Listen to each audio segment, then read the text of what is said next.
they'll be calling you. They will be calling you if you don't pay that.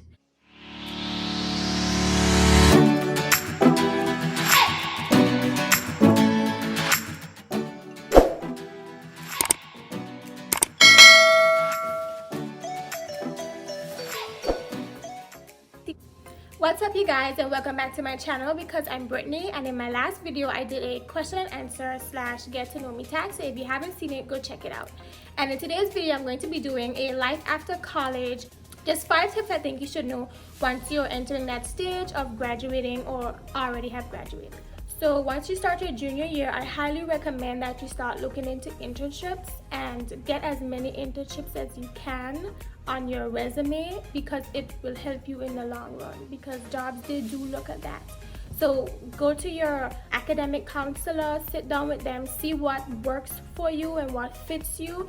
Most internships do not pay, but if you do have an internship program that does pay, that's a plus.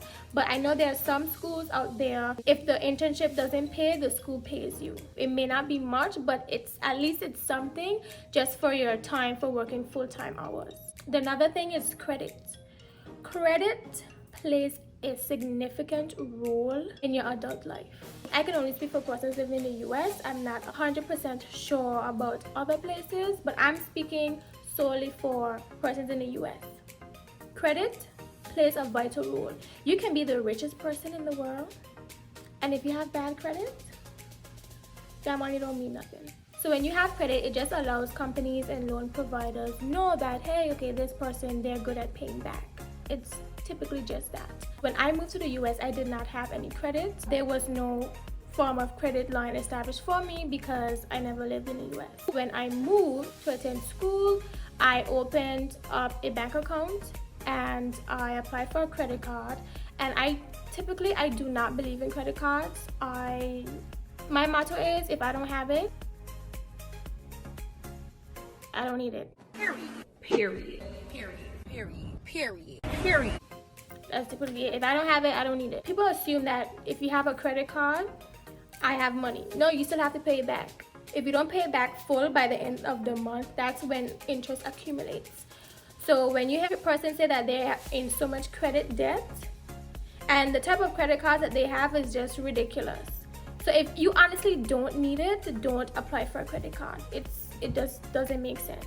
But if you're good with paying back your credit cards, and you're paying on time, and if you're paying the full amount, that helps with your credit score. I would highly recommend, once you get to your junior, if you have a credit card or if you have credit established, good, but try to maintain at least above 700 for your credit. If you don't have credit and you have not established a credit line, I would highly recommend by your junior year to get a credit card and purchase little things, and just pay it off in full. So whether it's little stuff you may need, your toiletries, just pay it off at once. It helps with building credit if you haven't had one already. Job interviews. So once you finish your internship, some places hire you right off the bat, which is a good thing. Some places don't. So once you graduate or once you've gotten into your senior year, you should start looking into applying for jobs. With colleges, I know there's always great networking opportunities. So you should definitely take advantage of those job fairs. Go to them. Make sure you have your resume printed. Your counselors in the school, they also help with helping you build your resume and making it look neat and clean to offer to the companies that you're interested in. It's very important that you attend these job fairs, and it's very important that you take the time to network and put yourself out there in the business world, in the business field.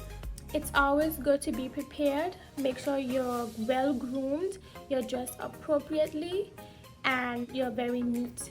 This may differ to some persons because some persons' needs may be different, but if you're unsure of how you should be dressed for an interview, there's videos out there that can help you. You can also go to your counselors and they can also help you, just to give you or just to point you in a direction of what you need to do and what you need to know. Now we're looking at student loans.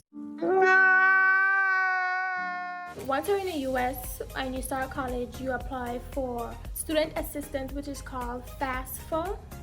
Once you apply for that and you get approved, They basically give you a student loan and they cover your student tuition. Sometimes, in most cases, it doesn't cover the full amount, so you can either pay in installments on own, or some persons take out a private loan to cover the remaining balance. So once you graduated, you have 6 months to start paying back your student loans. It is very important that you pay your student loans on time, because at the end of the day, it all ties into your credit. They'll be calling you. They will be calling you if you don't pay that. They will call you, they will text you, they will send you emails. You cannot hide. They are going to be contacting you. They will be sending you a notification, whether it's email or by mail, stating, you know, what the balance is that you'll have to repay, and they'll have an amount monthly. But you can always call them and work it out with them to see if you can get a lower monthly payment plan. But the most important thing is to communicate. You need to reach out to them and you need to advise them, okay, can I lower it, or what are the other options? If you don't, that is just gonna affect you in the long run. So it's always good to communicate with them, let them know, and they'll work with you. It's all about credit. Everything is about credit. After you've gotten your interview, gotten your job, your loans don't kick in until about 6 months. So now is the time where you consider apartment hunting. So I know some folks, their circumstances are different. So if you are looking to live on your own, live in an apartment, I would suggest from about your senior year, start looking for places, because there are a lot of things that goes into getting an apartment. We've already established our credit. We've already opened up our credit from junior year. Now it's senior year. So now we've built a credit line. We're looking into apartments now. You grab a list, you look, you search, see what fits your budget. And I would suggest saving, because there are fees that apply. If you have a job prior to graduating, save. Save, save, save. There's always a rainy day. There's always, I highly recommend saving. And just pretend like the money is not there. If you do, you have no problem, because it's not there. But I highly recommend that. Well guys, thank you for watching this video. I hope you like, comment, and subscribe, and I'll see you in the next video.